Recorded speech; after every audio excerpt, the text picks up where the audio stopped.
Shalom, shalom à tout le monde, j'espère que vous allez bien.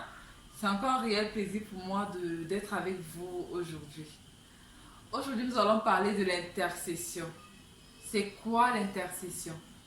L'intercession, c'est le fait d'adresser à Dieu une prière pour l'autre, pour le bénéfice de l'autre, pour le bénéfice de ton frère, de ta soeur, de ton ami, de ton collègue, de ton voisin, bref, tout le monde sauf toi-même. Quand tu pries pour quelqu'un d'autre, tu attires sur toi la faveur de Dieu. Pendant que tu pries pour l'autre, pendant que tu pries pour le besoin de l'autre, Dieu se charge personnellement, il se charge personnellement de tes propres besoins.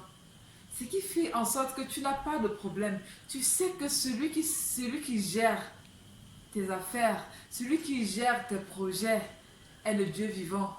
Et c'est ainsi à lui que tu adresses ta prière en faveur de ton frère. En fait, tu manifestes cette loi qui dit tu aimeras ton prochain comme toi-même. Tu manifestes l'amour. Or, l'amour, c'est Dieu. Ça veut dire que tu es né de Dieu. Parce que celui qui manifeste l'amour a connu Dieu. Lorsque Abraham a su que Dieu allait détruire Sodome et Gomorrhe, il a intercédé. Il a demandé s'il y avait 50, s'il y avait 30, s'il y avait jusqu'à 10. Est-ce que tu détruirais la ville? Dieu a dit pour 10, je ne détruirai pas. Pourquoi? Parce que Abraham a intercédé.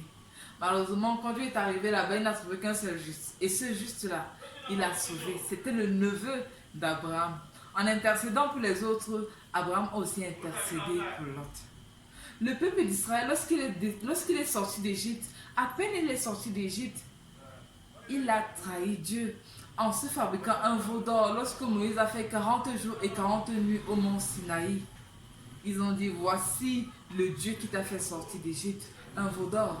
L'Éternel Dieu s'est mis en colère et il a dit à Moïse qu'il allait détruire ce peuple. Mais Moïse a intercédé, Moïse a supplié, Moïse a convaincu Dieu d'abandonner le plan qu'il avait pour ce peuple qui venait de le trahir.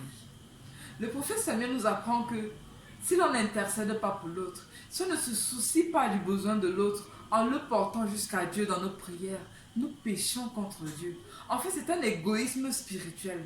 C'est un égoïsme même tout court. Parce qu'on pense seulement à soi-même. On se dit, mes problèmes sont plus importants que celui des autres. Non, je ne peux pas prier pour lui. C'est comme si je voulais montrer que je l'aime plus que je ne puis m'aimer moi-même. Non, ce n'est pas une question d'aimer l'autre plus que soi-même. C'est une question d'aimer l'autre comme soi-même. Jésus-Christ est le meilleur. Le plus grand intercesseur, c'est lui.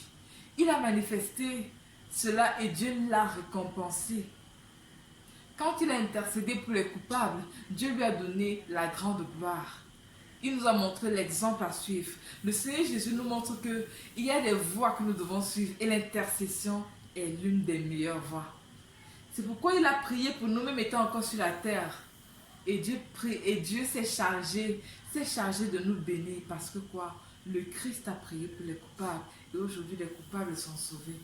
Pour tous ceux qui sont en Jésus-Christ, nous sommes sauvés. Et vraiment, c'est encore une invitation à venir à Jésus pleinement parce qu'il est le véritable sauveur, il est le véritable bonheur.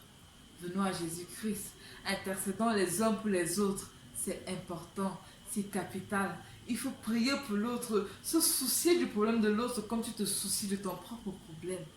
L'Éternel te fait grâce, l'Éternel attire sur toi, en fait, il déverse sur toi sa faveur. Parce qu'il voit comment tu te soucies de l'autre. Apprenons à nous soucier des autres, intercédons les uns pour les autres. C'est une voie excellente pour trouver le bonheur, la joie, la paix. Parce que quand tu intercèdes pour l'autre, Dieu, lui, prend personnellement soin de toi. Il se charge de tes problèmes parce qu'il connaît tes besoins. Il se charge de tes projets parce qu'il sait ce que tu as formé. Dieu voudrait que tu sois à l'image de Christ qui intercède pour les autres. Intercédons les uns pour les autres. La gloire à l'Éternel qui nous a encore accordé le privilège d'en parler aujourd'hui. À lui seul la gloire au nom de Jésus-Christ.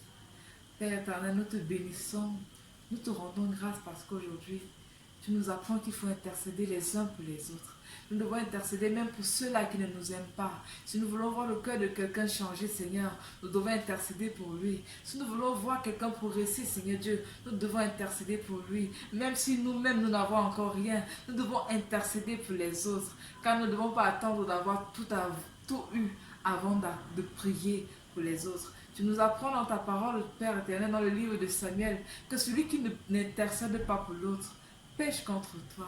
Parce que tu as mis en nous, Seigneur Dieu, la pensée de l'amour du prochain. Seigneur Dieu Tout-Puissant, par nous-mêmes, nous ne pouvons pas y arriver. Que ton esprit descende.